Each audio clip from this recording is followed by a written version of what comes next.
next speaker is going to approach innovation from a completely different perspective. Please join me in welcoming Ed Gabrys, Research Director at Gabrys. His areas of expertise are IT leadership, IT strategy, and IT organizational design. So basically, he helps CIOs to create business-aligned strategic plans and supporting organizations to actually deliver those plans. The title of his presentation is The Psychology of Serial Innovation. Please join me in welcoming Ed Gabrys. Once upon a time, there was a hospital. And in that hospital were some nurses. And those nurses wanted to innovate deeply to change customer care. Things like how we deliver medicines, dosages, reduce errors, make it a better place to work, make it a better place to get health care. So, what they did is they created an ideation campaign, and they went out and they got a lot of ideas, many ideas, more ideas than any one individual could work on. So let me ask you a question. This is a project management group, right? This is a conference. We should know something about how to handle this. You've got a big stack of ideas. How do you get started? Say again? Brainstorming. Okay. And in that brainstorming, what do? Categorize. What else? Which one? Absolutely. What else? MCDA. Say again? No, MCDA, multi-decision criteria, weightage, give the weightage Absolutely. to the idea and then Absolutely.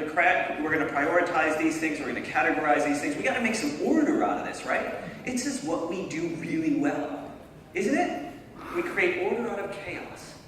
So what they did is they divided the nurses into two groups. And the first group did indeed do exactly what you suggested. They categorized these, they prioritized them. They wanted to put some order together to make sure that as they went at these, they went after the things that mattered most. The second group didn't do that at all. The second group reached off the top of the pile and took the first idea and said, before we leave this room, we're going to come up with a solution. So after 3 months, which one do you think was most effective? Which group? Yeah, I kind of gave that one to you, didn't I? Why? Does that make any sense? That's not at all what we are trained to do. Possible ideas was not discussed in the first group, only one idea move forward. It's real simple. Yeah, we're now dealing with emotions. We're now dealing with decision making. Sometimes, when it comes to decision making, it's non-rational. Don't believe me? If you go to a financial planner, and they want to help you pay down your debt, what you would think they would do, the most logical thing to do, would be to go and figure out where your highest rate of interest is and pay that down, right? But usually what they'll have you do is go after your smallest loan and pay that first. Because if you do that, you have now a sense of accomplishment. You now can start to build some momentum. Still don't believe me? When you study patients that have had severe damage to the emotional centers of the brain, they are no longer capable of making decisions. Not easily. They can sit in front of their closet and look at the blue shirt and the white shirt and debate the pros and cons of why they should wear one shirt over the other, and making that decision is incredibly hard. When we talk about decision-making and prioritization, all these things beyond just, here's our systematic approach, when it comes to innovation, creativity, we're now clearly in the realm of psychology. So if there's one takeaway from this session, I want you to start thinking, when it comes to innovation, more like a psychologist than an engineer, because there are two main things we need to do. The first is we have to get people to want to innovate for us.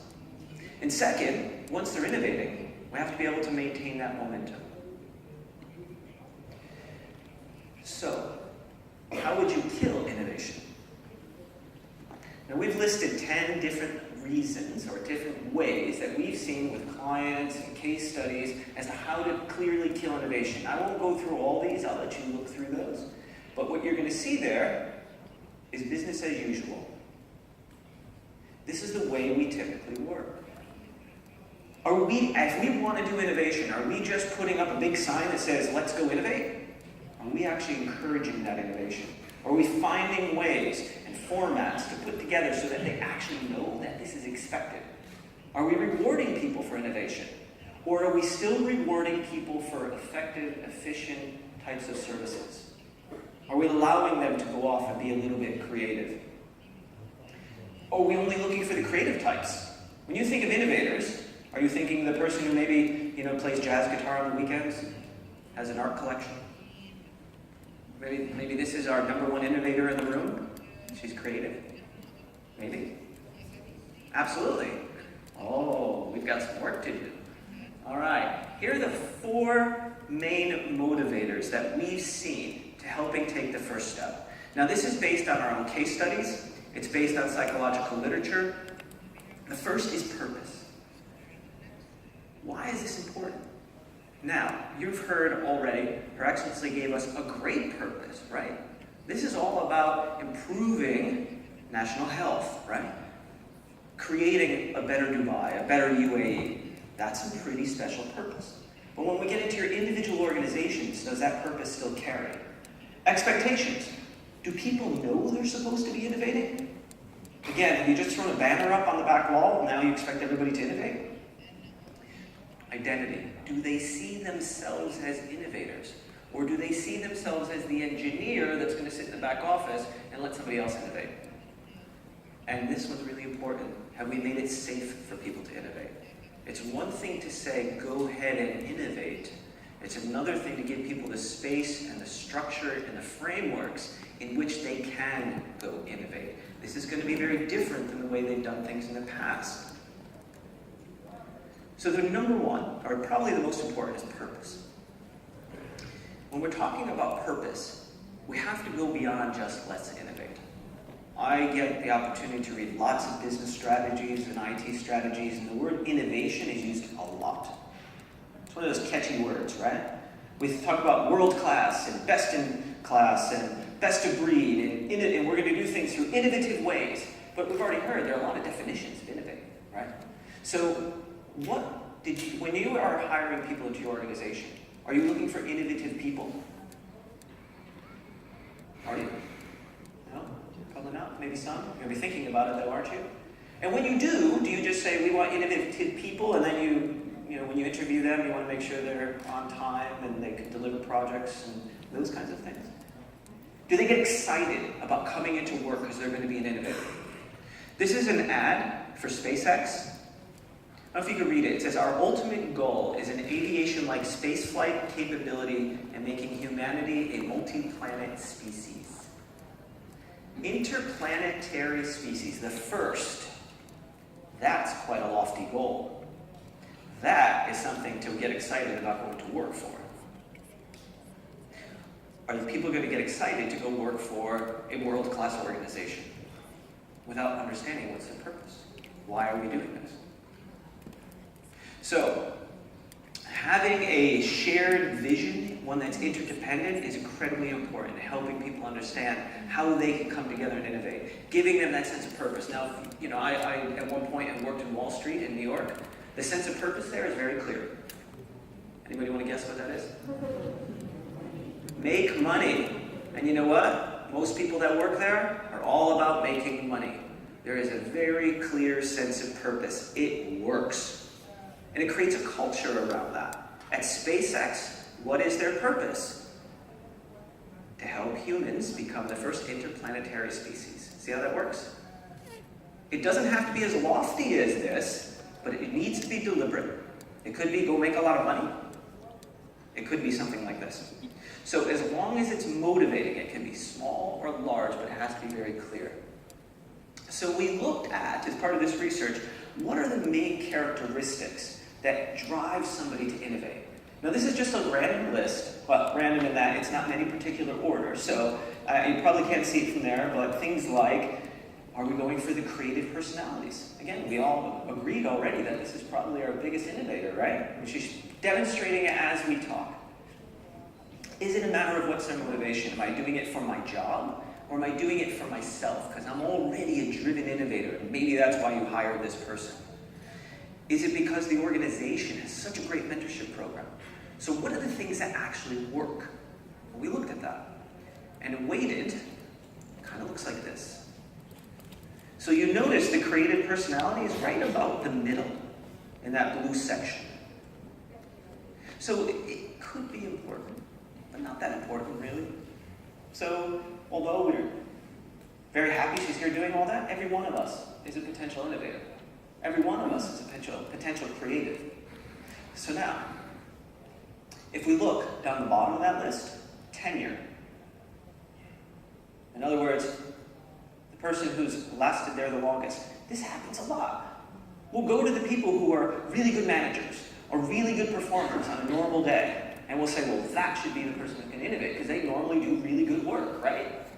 A lot of that comes with tenure.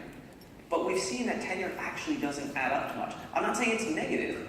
It's neither good or bad. It's fairly neutral in this. There's something my colleague Mary Massalio likes to refer to as the pickle problem when you're looking for innovators. So everybody knows what a pickle is, right? You just take a vegetable of any sort, you put it in either salty water or vinegar water, and after some time it tastes like a pickle, right? It could be a carrot, it could be anything else. You have an opportunity when people walk in the door to get some brand new ideas because they have not yet been pickled. And that takes about 8 months. So you have up until about 8 months. Get out and find out from them. What do we do that's a little bit different? What do you do that you might want to change? What don't we do? So, not that tenure is a bad thing, but you are missing an opportunity if you're not going after some of those new people. But the number one thing here, role expectation. Do people know that they're expected to innovate? Is it part of the conversation of your executive team month after month? Is it part of the discussion? I'll give you an example. This is any kind of change, right? Any kind of culture change. These things all add up, and that expectation is part of it. How many people have heard of Neiman Marcus, the big retailer? Yeah. Neiman Marcus is fairly well known for doing something where they open up their meetings and they do a kind of a customer experience moment, right? And so everybody in that room knows that at one point or another they're going to get selected to highlight some kind of customer experience moment, good or bad. What does that immediately make you do? Go look for them, doesn't it? So if you see somebody who does a great job, you're like, hey, congratulations, thanks for doing that. You give them a pat on the back and you're all excited, you go into that meeting, and if you're picked, you get to highlight that. Or if there's a negative one, you may walk over and say, hey, look, I noticed you didn't put the customer at the center of that experience, you made it more about yourself. Let's talk about how we can put the customer at the center. Then we immediately run back and we tell that story. Now imagine if you open up every one of your meetings where someone's going to get picked and they have to come up with an innovation experience story. It can come out of the news, maybe something they got at a conference like this, whatever it is, but people are going to be prepared, they're going to be thinking about it. So it's part of setting an expectation that people understand that innovation is important. There's one here too I want to mention. It gets into the idea of my identity, right? So am I thinking of myself as an innovator? So here, when we talk about identity, we want people to not only know that there's an expectation and to start to think about themselves as innovators. And that's something that could be encouraged. And the way we encourage that, bright spots. This is an incredibly useful tool. When I talk to CIOs and CEOs about digital innovation, things like that, one of the things they highlight all the time as something that's been chief in helping them really succeed is they highlight even the smallest successes, especially in the beginning. You want to really highlight these to show people that it's possible. Like, there's a quote here. It says, you weren't born a geeky engineer. You got there through a lot of effort. Same thing goes with innovation. It's going to take some work. So you want to highlight the bright spots. You don't want to ignore certain people because they aren't the perceived creatives. System design and programming. Maybe we don't look at those as our creatives, but those are creative endeavors. Creating programs, aren't they? It takes the same kind of skills. Or maybe you have different personalities, like introverts. Now, introverts, we know, tend not to fare well in a crowded environment where people are all of a sudden being called on to come up with great and amazing innovative ideas. But if you prep them ahead of time, You let them know what's going to be expected. They actually do just as well as extroverts. And there are many, many instances of introverts that have done incredibly well for themselves, such as, I don't know, maybe you don't know him, Bill Gates. I think he's an introvert as well. Pretty creative guy. So you create this culture. Give them a name. If anybody's ever gone to Disney World, you probably know that whether it's a sweeper or if it's somebody in a Mickey Mouse costume, that they're all called cast members. So people understand that they're all part of a performance, right? In Brasilata, the manufacturing company, they call their employees inventors, and they actually, instead of having an employment contract, they have an inventor contract or an innovation contract. Also, Capital One Labs, they call the folks there, they're entrepreneurs in residence. Give people a sense of identity. You can grow this within your organization. Language is important. They also have to feel secure in this. There's a body of work in psychology where they talk about two different kinds of personalities. One that have an away state or a toward state. And this has to do with how much risk you're willing to take. So the away state is where I'm going to naturally kind of step away from anything that seems a little bit risky, make me feel vulnerable. And quite honestly, that's who most of us are. And those that will lean in, those tend to be the ones we think of as our innovators, because they're willing to take a bit more risk, right? We have to encourage both of those. We have to make sure, because most people are actually going to go to that away state. So how do we actually encourage them? How do we get them to feel less vulnerable? How do we get them to feel more secure in this environment? So this idea of risk homeostasis, if you want people to take risks, you have to help them feel secure in other ways. 3M, the company, they actually have failure forums where people can feel very open about bringing a project and talk about how it failed and how they can actually work with that in the future. What do we learn from that?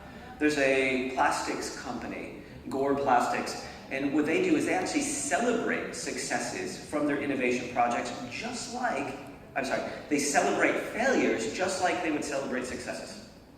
Exactly the same. Does that make any sense to you? Some are nodding yes, some are not nodding at all. I think it's a trick question.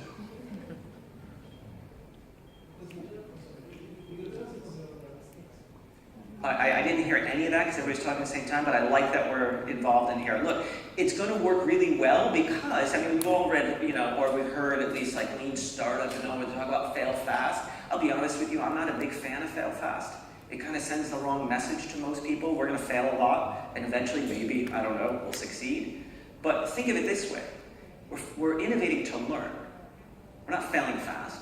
So even if we take a step forward, then it doesn't ultimately make us a lot of money or get us more customers or whatever our end goal is.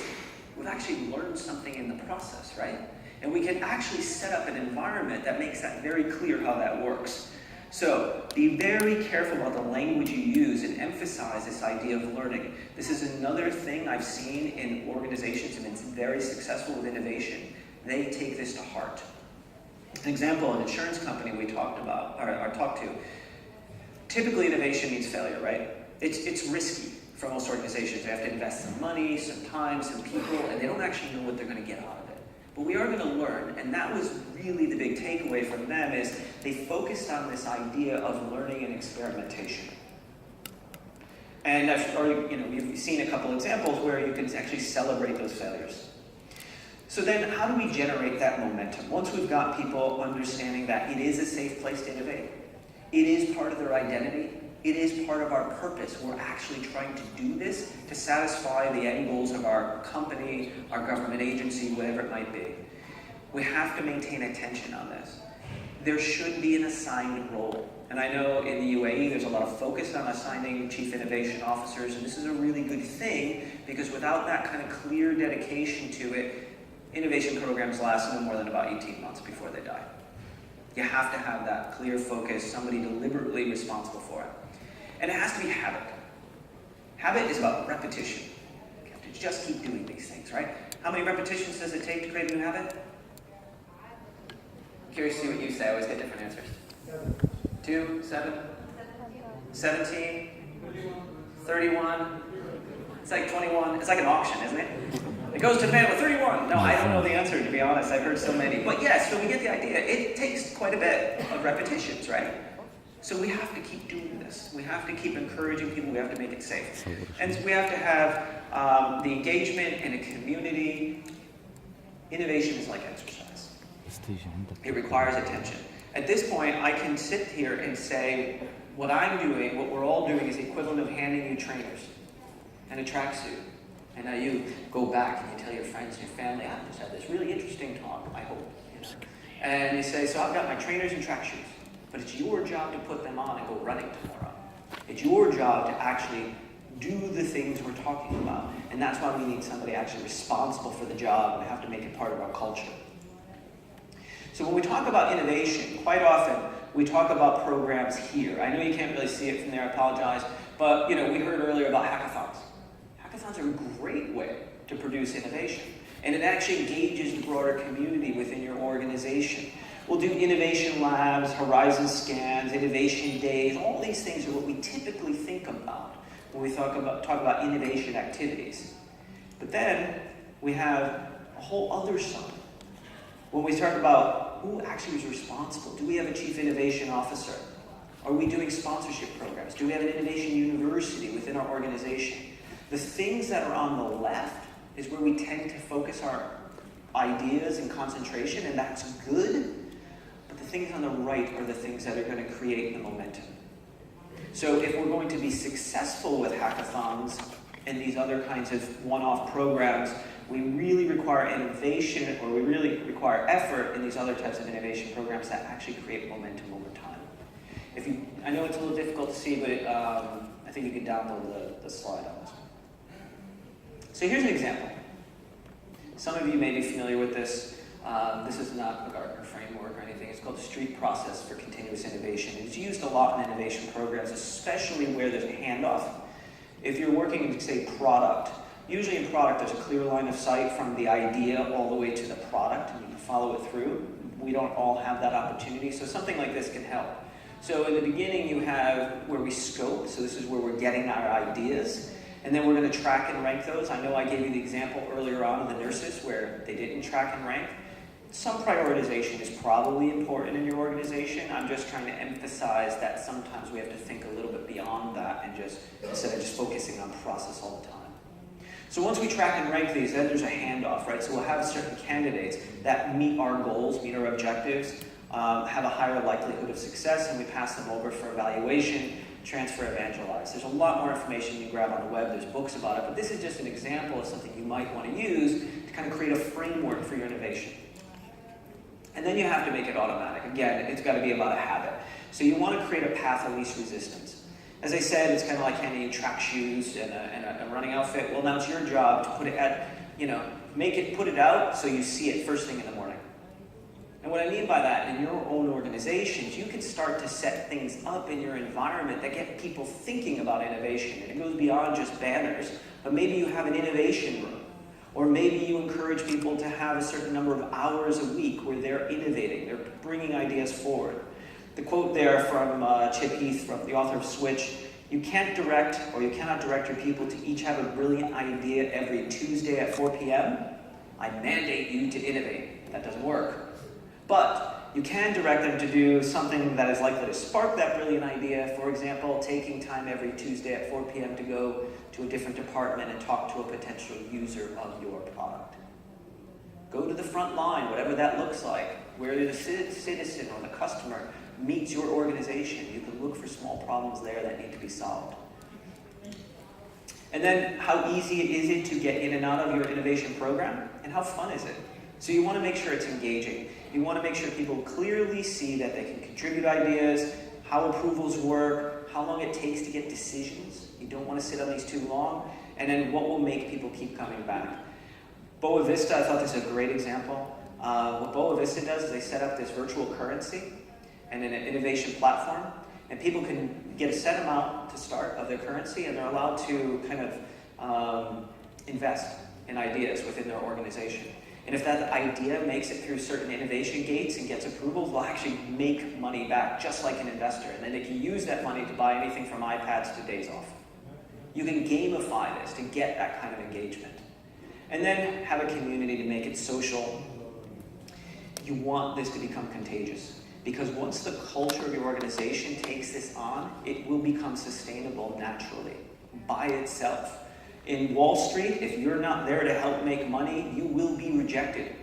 Not just by the process of, the way they do reviews, but by the community itself. You're not going to want to participate. If you're in a very innovative company and you're not being innovative, you're probably not going to get hired in the first place. So, factors that trigger innovation or contagion. People need to see that their peers are participating. They got to see it works. They have to have a way to be able to try it for themselves, and then they need to be able to clearly see small successes where people get prestige. They actually get some benefit from it. So, your action plan. Start every staff meeting with an innovation moment, just like we talked about with, say, Neiman Marcus. That is something you could start to do tomorrow. Use the first 30 minutes of every Tuesday to search for innovation bright spots in the company. Celebrate those small successes. Plan one lunch a week to meet with somebody from another department to exchange ideas. That's something you can and should do, and it's probably something you should encourage from others in your organization.